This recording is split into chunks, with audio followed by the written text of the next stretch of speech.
lagi dengan saya, Yulia Angelina Napitupulo. Kali ini kita akan membahas tentang perkembangan kurikulum dari masa Budi Utomo sampai saat ini. Yuk belajar sama-sama!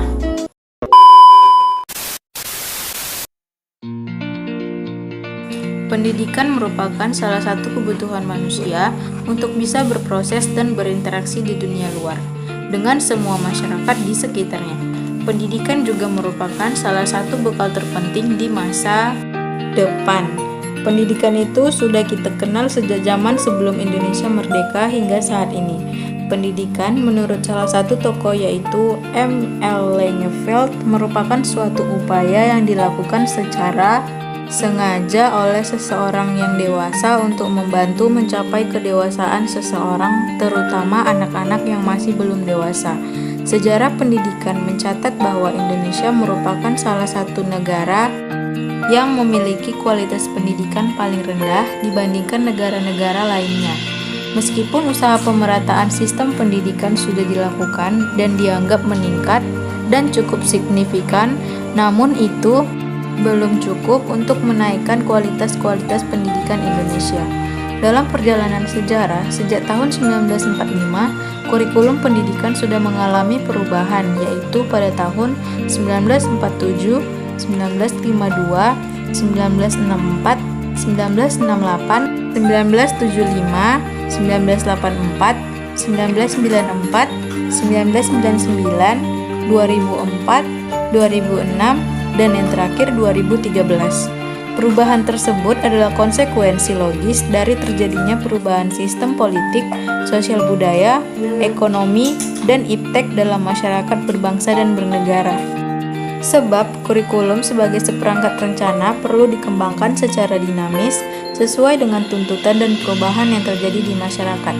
Semua kurikulum nasional dirancang berdasarkan landasan yang sama, yaitu Pancasila dan Undang-Undang 1945. Perbedaannya pada penekanan pokok dari tujuan serta pendekatan dalam merealisasikannya. Setelah Indonesia merdeka, dikenal beberapa masa pemberlakuan kurikulum, yaitu kurikulum sederhana tahun 1947 sampai 1964, pembaruan kurikulum tahun 1968 sampai 1975, kurikulum berbasis keterampilan proses tahun 1984 dan 1994, dan yang terakhir kurikulum berbasis karakter dan pembelajaran yang berbasis tematik tahun 2013.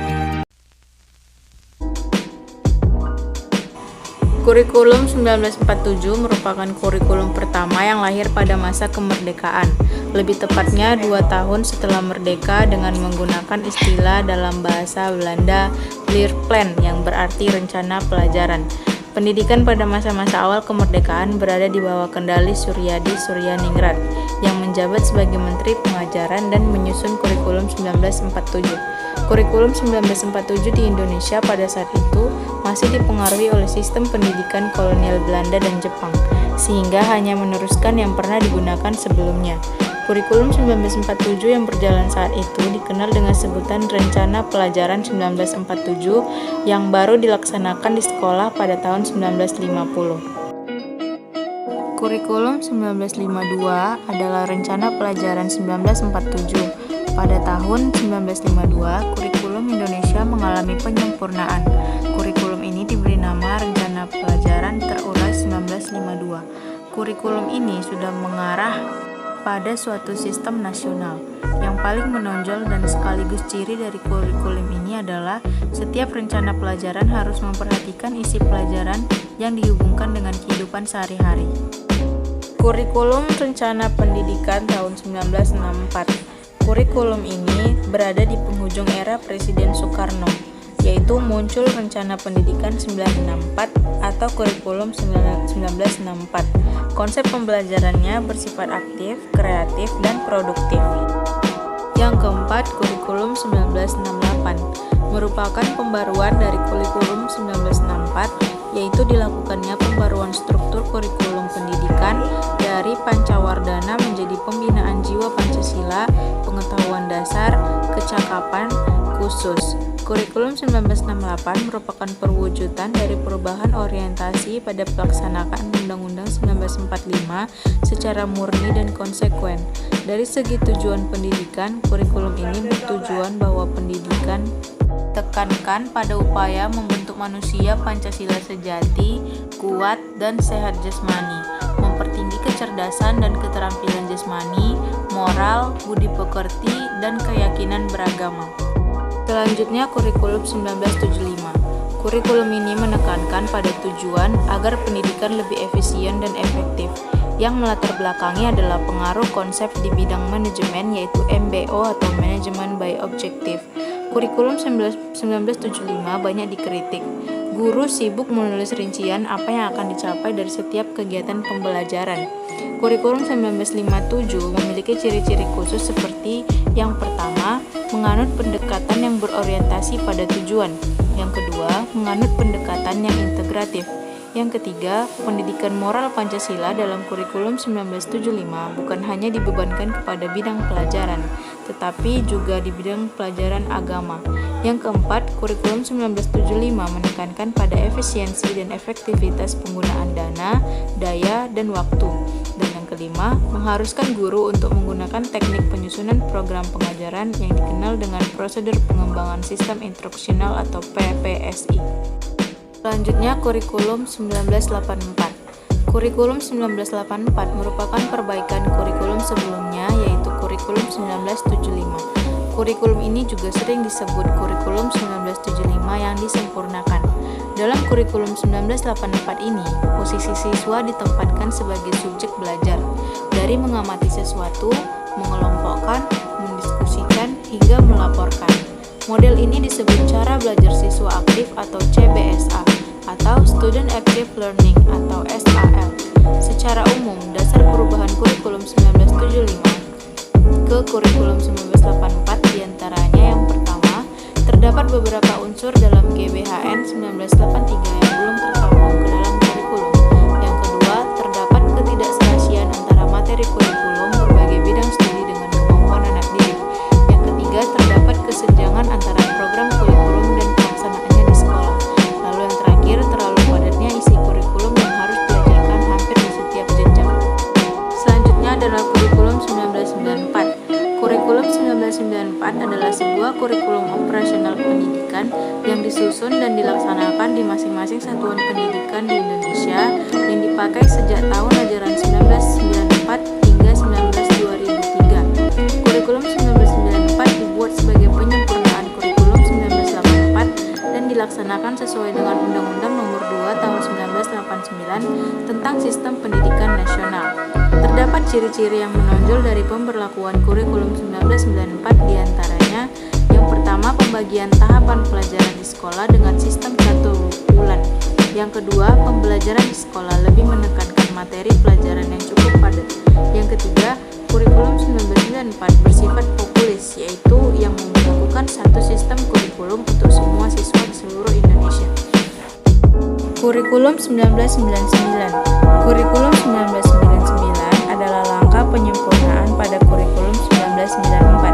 Terjadi sejumlah reduksi serta rekonstruksisasi materi bahan ajar sehingga muncul kurikulum 1994. Sebagai contoh, beberapa bagian dari pokok bahasan himpunan di SLTP dihilangkan dan pengantar teori graf di SMU juga dihilangkan. Selain itu, terdapat juga perubahan-perubahan kecil dan penyusunan kembali urutan penyajian untuk pokok-pokok pembahasan tertentu. Kurikulum 2004 atau kurikulum berbasis komputer adalah kurikulum dalam dunia pendidikan di Indonesia yang mulai diterapkan sejak tahun 2004. Walau sudah ada sekolah yang mulai menggunakan kurikulum ini sejak sebelum diterapkannya. Secara materi, sebenarnya kurikulum ini tak ada berbeda dari kurikulum 1994. Perbedaannya hanya pada cara para murid belajar di kelas. Dalam kurikulum terdahulu, para murid dikondisikan dengan sistem catur bulan. Sedangkan dalam kurikulum ini, para siswa dikondisikan dalam sistem semester. Dalam kurikulum 2004 ini, para murid dituntut aktif mengembangkan keterampilan untuk menerapkan iptek tanpa meninggalkan kerjasama dan solidaritas, meski sesungguhnya antar siswa saling berkompetensi. Jadi, guru hanya bertindak sebagai fasilitator. Kurikulum 2006 atau yang dikenal dengan nama kurikulum tingkat satuan pendidikan atau KTSP merupakan kurikulum operasional nasional pendidikan yang disusun dan dilaksanakan di masing-masing satuan pendidikan. KTSP diberlakukan mulai tahun ajaran 2006 atau 2007 menggantikan kurikulum 2004. Kurikulum ini lahir seiring dengan pemberlakuan Undang-Undang Nomor 20 Tahun 2003 tentang Sistem Pendidikan Nasional serta Peraturan Pemerintah Nomor 19 Tahun 2005. Salah satu perbedaan KTSP dibandingkan dengan kurikulum yang pernah berlaku sebelumnya adalah terletak pada sistem pengembangannya. Kurikulum 2004 merupakan kurikulum uji coba yang berdasarkan kompetensi, dihentikan dan digantikan dengan kurikulum 2006 atau KTSP. Perbedaan yang paling menonjol pada kurikulum ini adalah lebih konstruktif sehingga guru lebih diberikan kebebasan untuk merencanakan pembelajaran sesuai dengan lingkungan dan kondisi siswa serta kondisi sekolah berada. Sedangkan kurikulum 2013 adalah kurikulum yang berlaku dalam sistem pendidikan Indonesia. Kurikulum ini merupakan kurikulum tetap diterapkan oleh pemerintah untuk menggantikan kurikulum 2006 yang telah berlaku selama kurang lebih 6 tahun. Kurikulum 2013 masuk dalam masa percobaan pada tahun 2013 dengan menjadikan beberapa sekolah menjadi sekolah rintisan.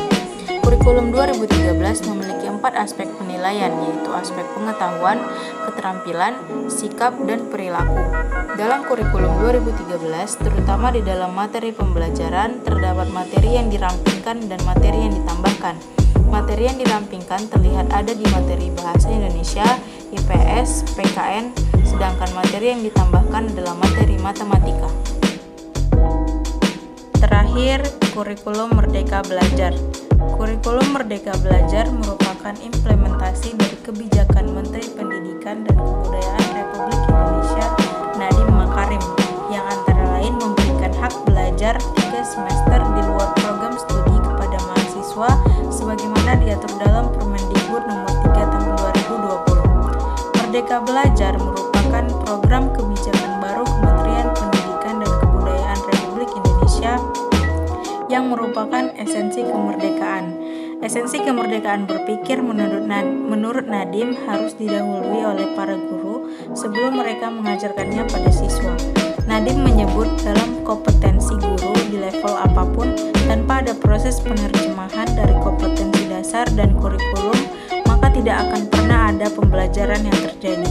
Sistem pengajaran juga akan berubah dari yang awalnya bernuansa di dalam kelas menjadi di luar kelas. Nuansa pembelajaran akan lebih nyaman karena murid dapat berdiskusi lebih dengan guru, belajar dengan outing kelas dan tidak hanya mendengarkan penjelasan guru, tetapi lebih membentuk karakter peserta didik yang berani, mandiri, cerdik dalam bergaul, beradab, sopan, berkompetensi, dan tidak hanya mengandalkan sistem ranking atau peringkat yang menurut beberapa survei hanya merasakan anak dan orang tua saja. Karena sebenarnya setiap anak memiliki bakat dan kecerdasannya dalam bidang masing-masing. Nantinya akan terbentuk para pelajar yang siap kerja dan kompeten serta berbudi luhur di lingkungan masyarakat. Ada 8 contoh bentuk kegiatan pembelajaran dengan Merdeka Belajar. Yang pertama, pertukaran pelajar. Yang kedua, magang atau praktik kerja. Yang ketiga, asistensi mengajar di satuan pendidikan. Yang keempat, penelitian atau riset. Yang kelima, proyek kemanusiaan. Yang keenam, kegiatan wirausaha. Yang ketujuh, studi atau proyek independen. Dan yang terakhir, membangun desa atau kuliah kerja nyata tematik.